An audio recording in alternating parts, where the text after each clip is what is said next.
Ok, meu aluno, minha aluna de todo o Brasil, vamos dar continuidade à análise das questões da Fundação Carlos Chagas.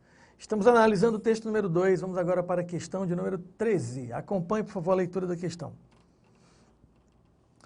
Na frase, desejaríamos que falassem como falam os animais.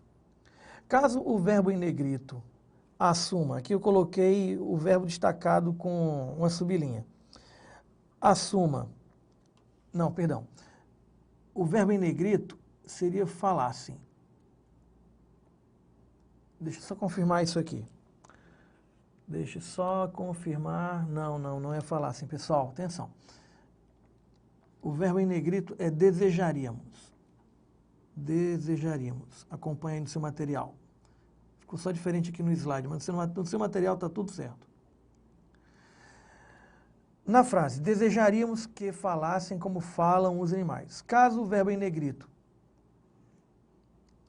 desejaríamos, assuma o mesmo tempo e modo que o sublinhado falam, teremos as seguintes formas verbais no segmento inicial. Então vamos lá, primeiro vamos para falam. Como falam os animais? Galera, esse verbo falam, observe a conjugação do presente do modo indicativo. Primeira, segunda e terceira pessoa do singular, primeira, segunda e terceira pessoa do plural. A gente tem aí, vamos aqui só mudar a cor. Eu falo, tu falas, ele fala, nós falamos,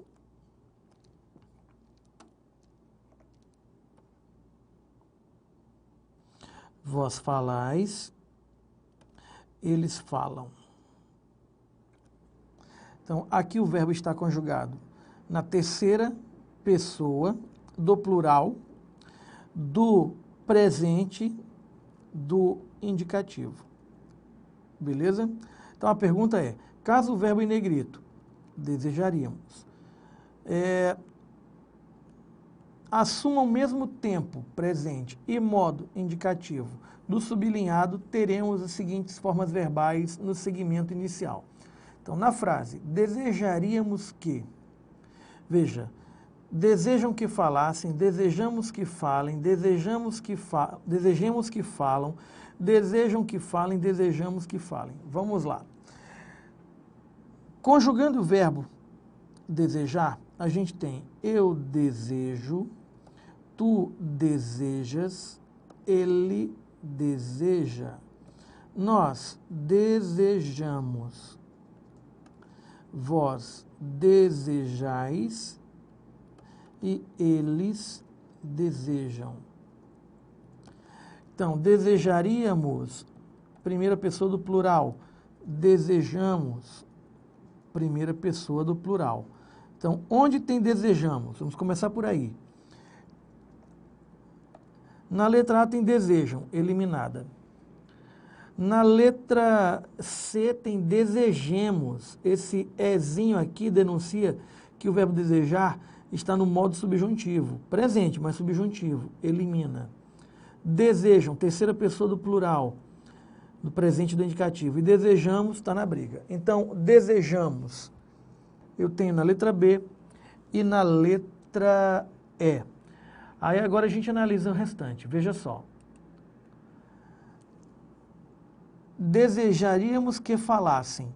O que essa questão número 13 está cobrando do candidato é um dos assuntos clássicos da prova da Fundação Carlos Chagas. Que assunto? Correlação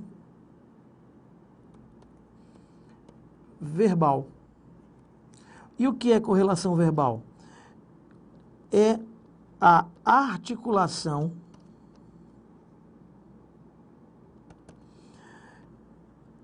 que se estabelece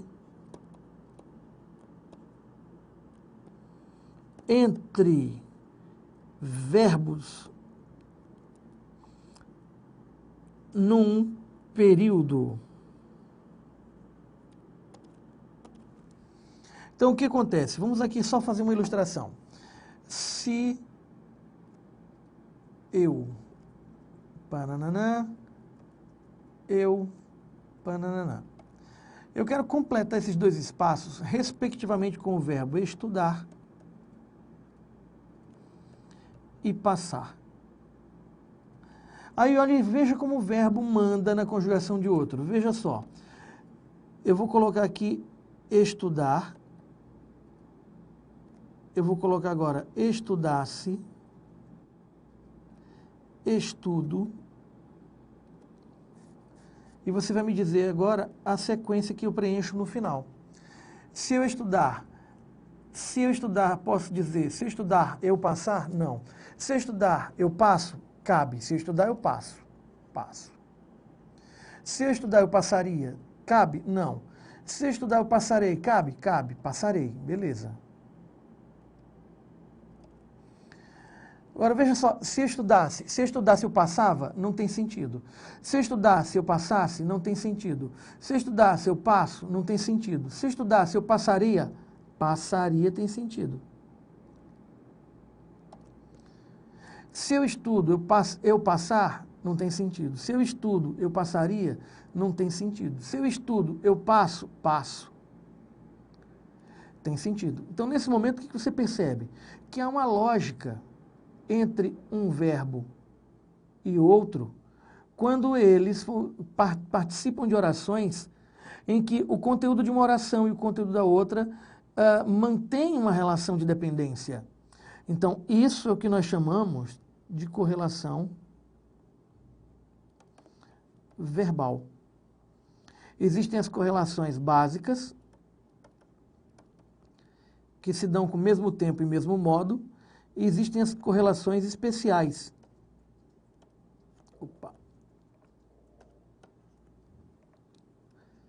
Especiais. Que ocorrem entre tempos e modos diferentes, beleza? Se você quiser, envie um e-mail para mim, solicitando lá no assunto tabela de correlações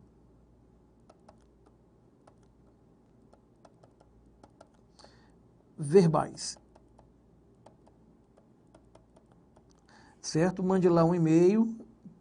No item assunto, coloque tabela de correlações verbais e solicite. Professor Adeildo, por favor, mande para mim a tabela de correlações verbais para eu estudar. Enfim, coloque lá sua mensagem que eu mando para você essa tabelinha, a fim de facilitar o seu estudo, beleza?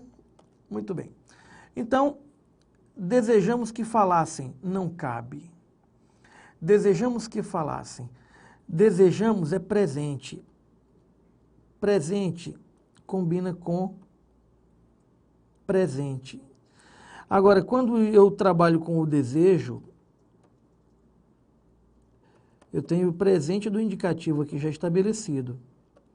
E como a informação que traduz a ideia de desejo, ela não é uma informação de certeza, ela só traduz o que se deseja, ela é uma informação hipotética. Portanto, o presente combina com presente. E nesse caso é uma correlação especial, porque o presente que vai ser colocado aqui é o presente do modo subjuntivo.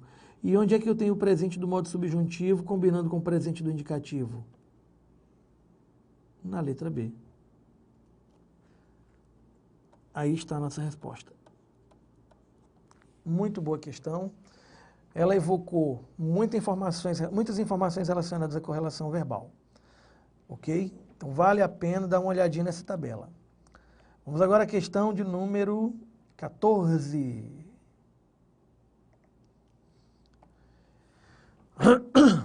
Questão de número 14.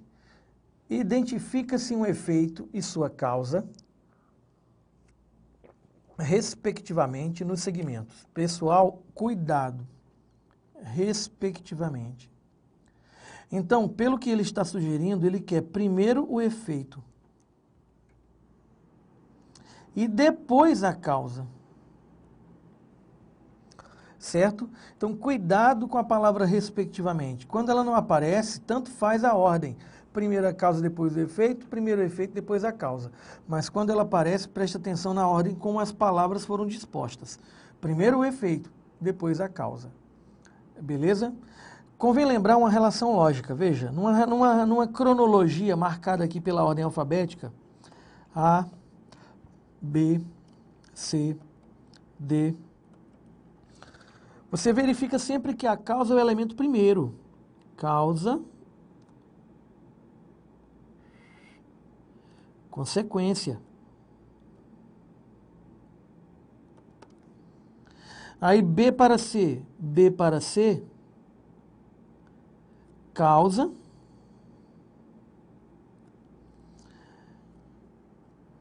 vamos montar assim, ó.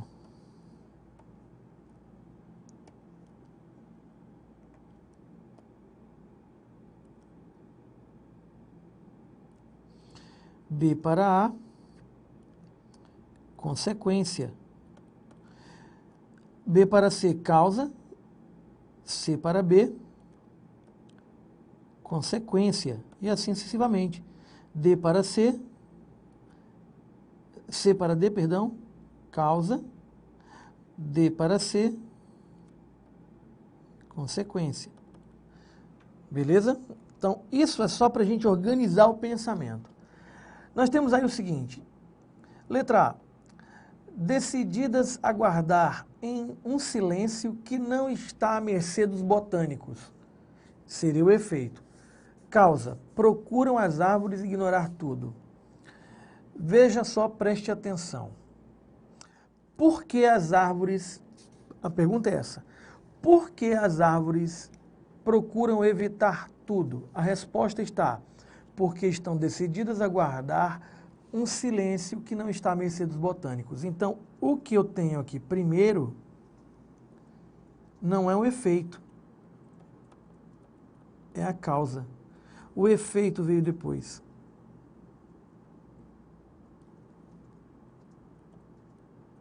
Tá vendo? Causa, consequência.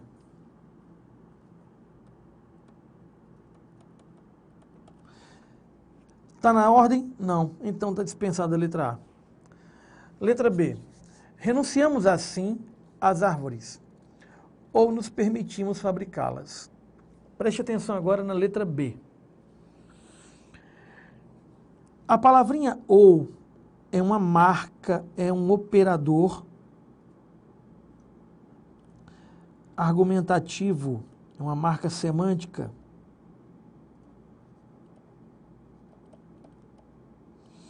E esse operador argumentativo estabelece entre a oração anterior e a oração posterior uma relação de tudo, menos de causa e consequência. É, na verdade, uma relação de alternância de ideias. Então, dispensada a letra B. Letra C, que talvez se lhe afigure monstruosamente indiscreta, fundada que está na linguagem articulada. Muito bem, preste atenção. Se eu perguntar, por que talvez se lhe afigure monstruosamente indiscreta? A resposta, porque está fundada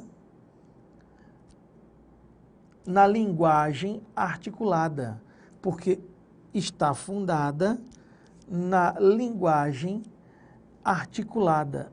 Aqui eu tenho na ordem, primeiro o efeito, primeiro a consequência,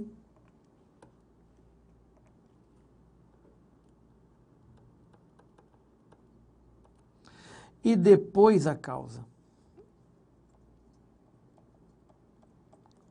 Em tudo evidenciada pela palavrinha que nesse contexto funciona como também um operador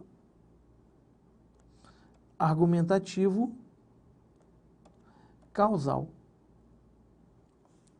Tá vendo? Então, marque aí a letra C com pura convicção. E para ter certeza, vamos tirar a prova dos 9. Letra D, incapazes de trazê-lo à nossa domesticidade. Consideramos-la um efeito da paisagem. Veja, por que consideramos-la um efeito da paisagem? A resposta,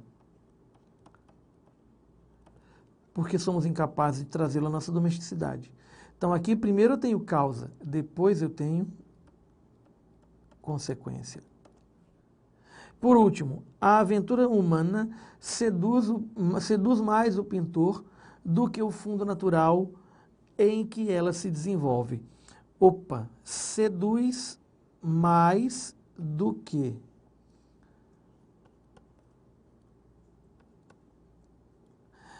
Esses dois elementos combinados traduzem uma relação de sentido. Que relação de sentido? Uma relação semântica de comparação.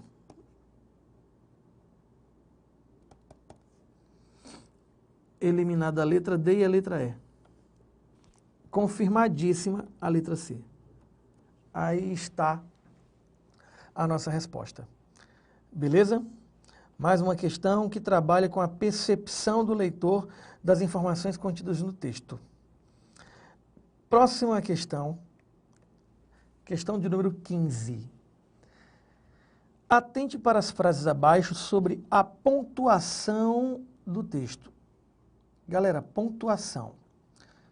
Preste atenção nos tópicos. Primeiro tópico.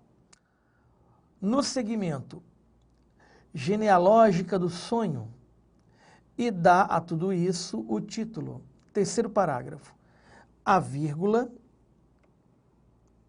pode ser corretamente suprimida, uma vez que é seguida da conjunção aditiva e. Preste atenção.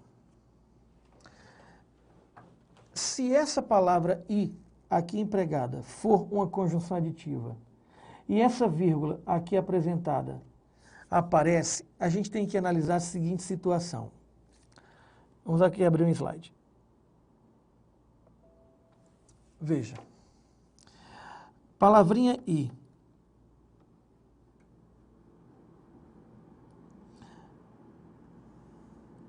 Valor aditivo. Ela tem valor aditivo. Valor adversativo. Ela tem valor adversativo. Valor conclusivo. Ela também tem valor conclusivo. Preste atenção agora. Com valor adversativo, ela tem vírgula obrigatória. Com valor conclusivo, ela também tem vírgula obrigatória. Agora, com valor aditivo, preste atenção.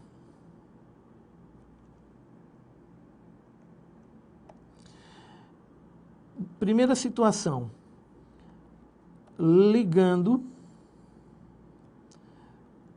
orações de esse sujeito, tudo bem? De sujeitos iguais. É uma situação. A outra, ligando orações de sujeitos diferentes. Agora, preste atenção no desdobramento disso. Ligando orações de sujeitos iguais, sem vírgula. Ligando orações de sujeitos diferentes, vírgula obrigatória. Tá vendo? E estamos falando de quem? Da conjunção aditiva e. Então, cuidado com essa conjunção. Aliás, da palavra e. Da palavra e. Cuidado com ela, que ela pode, ora, assumir o papel de conjunção aditiva, ora, assumir o papel de conjunção adversativa e ora o papel de conjunção conclusiva. Vamos aqui a alguns exemplos. Veja só. O aluno não se esforçou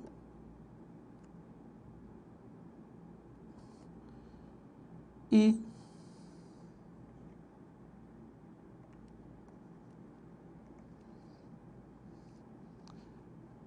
foi aprovado. Não tem sentido, não é? Nesse contexto, a gente percebe que o que foi dito aqui contraria a expectativa que se concebeu, que se criou na informação anterior. O resultado de quem não se esforça é não ser aprovado. E ele foi, então, contrariou uma ideia. Aqui eu tenho uma vírgula obrigatória. E esse izinho aqui equivale a porém. Outro exemplo. Veja só. O aluno acertou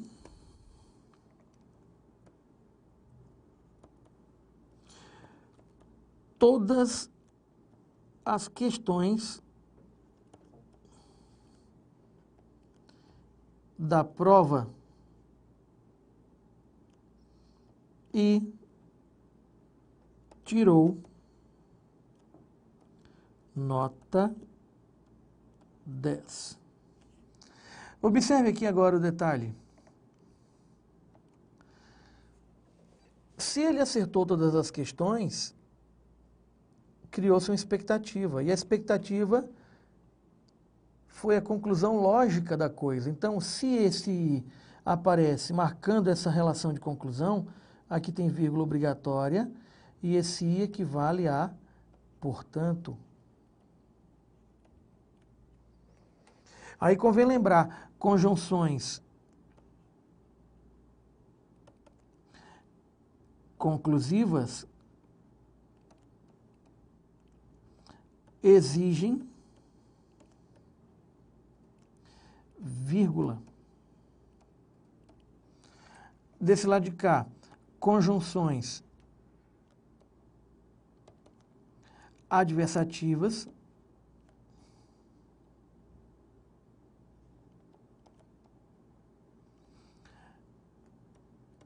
exigem vírgula.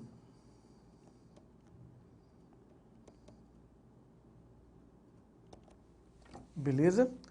E aqui agora a última situação. Veja. José saiu da sala e caminhou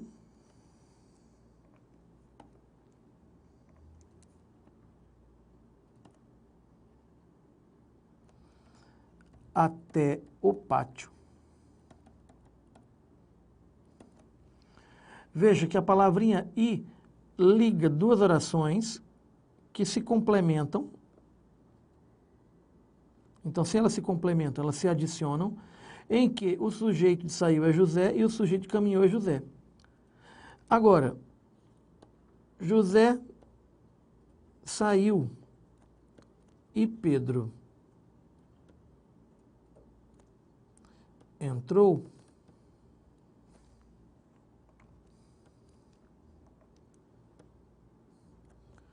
Sujeitos diferentes. Sujeitos diferentes. Duas orações que se completam e que se complementam, porém com sujeitos diferentes, vírgula obrigatória. E esse "i" continua sendo uma conjunção aditiva. Aqui também.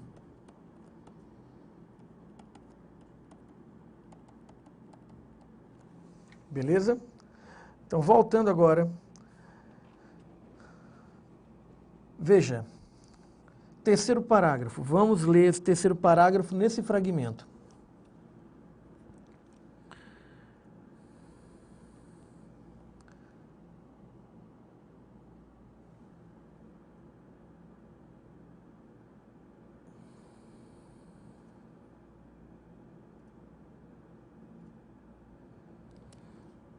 Deixa eu ver aqui onde está. Terceiro.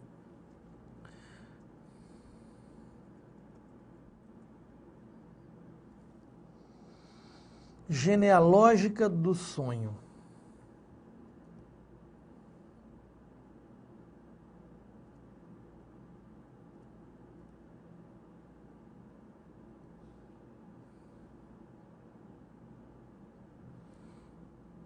Observe, vamos ler o terceiro parágrafo, deixa eu ver aqui. Primeira, segunda, terceira, quarta, quinta linha. Vamos ler a partir da segunda linha. Uma revista de vanguarda reúne algumas dessas representações, desde uma tapeçaria persa do século IV, onde aparece a palmeira heráldica, até Chirico, o criador da árvore genealógica do sonho. E dá a tudo isso o título. Muito bem, preste atenção. A vírgula que apareceu aqui, ela não tem a ver com nenhum dos casos apresentados aqui. A vírgula apresentada nesse contexto, ela fecha um aposto explicativo. Observe no texto original.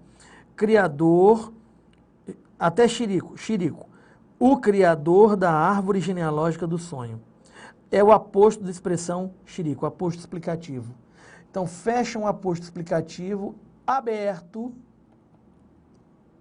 por vírgula.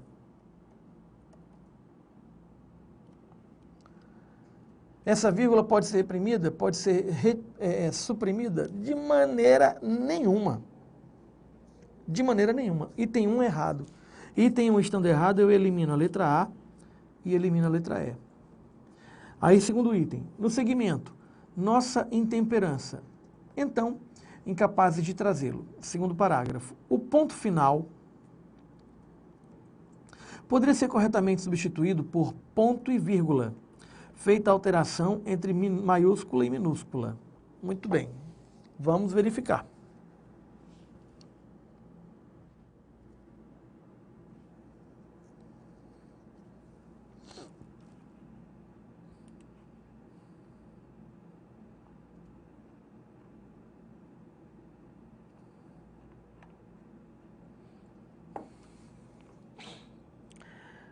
Vamos verificar.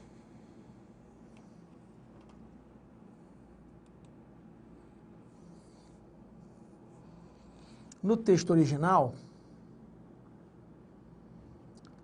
perfeitamente. Eu poderia trocar esse ponto por ponto e vírgula, fazendo uma pausa menor entre a informação anterior e a informação posterior, alteraria se é maiúsculo para minúsculo, continuaria toda a estrutura, então vírgula, enfim. Segundo item procede. Se o segundo item procede, eu elimino a letra B. Agora, para matar a questão. No segmento, seduz mais o pintor do que o fundo natural. Terceiro parágrafo. O acréscimo de uma vírgula imediatamente após pintor acarretaria separação equivocada do verbo de seu complemento. Seduz quem? Mais o pintor, vírgula, do que o fundo natural. Preste atenção. Quem é o complemento de seduz? O pintor. Do que o fundo natural, essa constituição daqui em diante não é complemento do verbo. Então, o acréscimo de uma vírgula imediatamente após pintor acarretaria separação equivocada do verbo do seu complemento, informação errada. Item 3 estando errado, eu elimino a letra D, resposta, letra C. Confirmadíssima na letra C. Questão de pontuação que exige de nós muitas idas e vindas no texto, hein? É uma questão trabalhosa nesse sentido. Agora, você pode observar que as situações de pontuação foram tranquilas. Ok? Veja só, galera. No nosso próximo encontro, nossa próxima aula, eu vou começar a aula relembrando alguns aspectos de pontuação. Ok? essa questão, ela evoca várias informações relacionadas à pontuação. Eu já coloquei aqui, conforme você pode observar nesse mapinha, não é? Algo relacionado à palavra e. Próxima aula eu começo com um slide tratando de um pouquinho mais sobre pontuação, beleza? Então aquele abraço e até a próxima.